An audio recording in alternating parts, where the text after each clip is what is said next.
Hello, I'm Ahmad and I'm one of the English tutors at KSG Learning.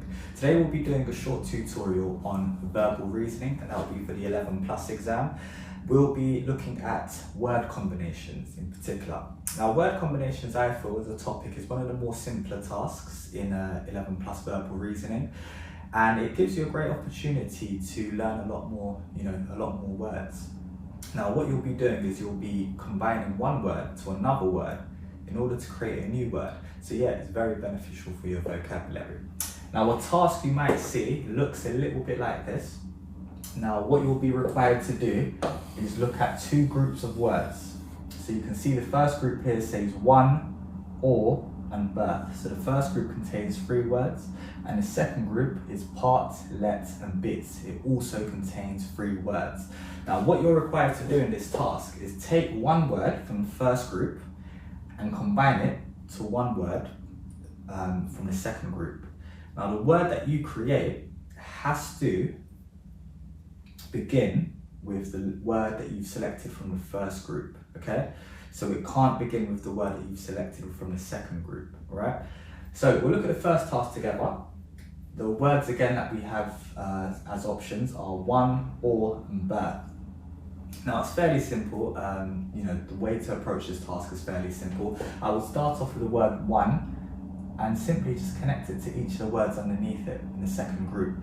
So if we said one part, that would look a little something like this, wouldn't it? And from our knowledge, that doesn't look like a word, does it?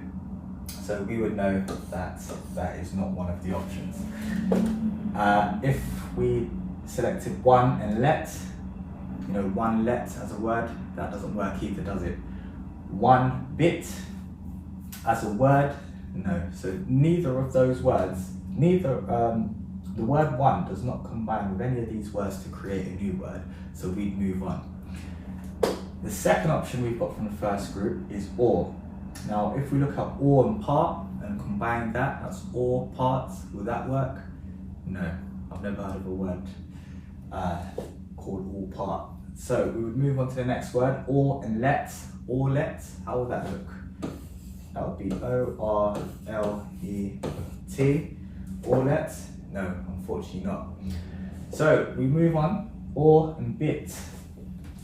Now, this could be interesting. Or, O-R, combined with O-R-B-I-T, would be or bit. And we know that that is a word. You might be familiar with that word in some of your science classes, actually. Right? So or and bit combined would create the word or bits. So yeah, that's how you would approach this task. We'll look at the second one. We've got shirt, smart, and suit in one group, and the second group has robe, box, and case. So again, it's 3 words in each group. So simple enough. We start off with the first word, shirt. Shirt robe? No. Shirt box? No. Shirt case? No. Now, if we said smart robe, smart box, smart case, they don't combine to create one word either. Now, we've got suit. So we know suit is obviously going to be one of the words we select because shirt and smart haven't worked out for us in this case. But we're still unaware of which word we're going to combine with suit to create a new word. But when we look at it together, suit robe, no. Suit box, I wouldn't say so either.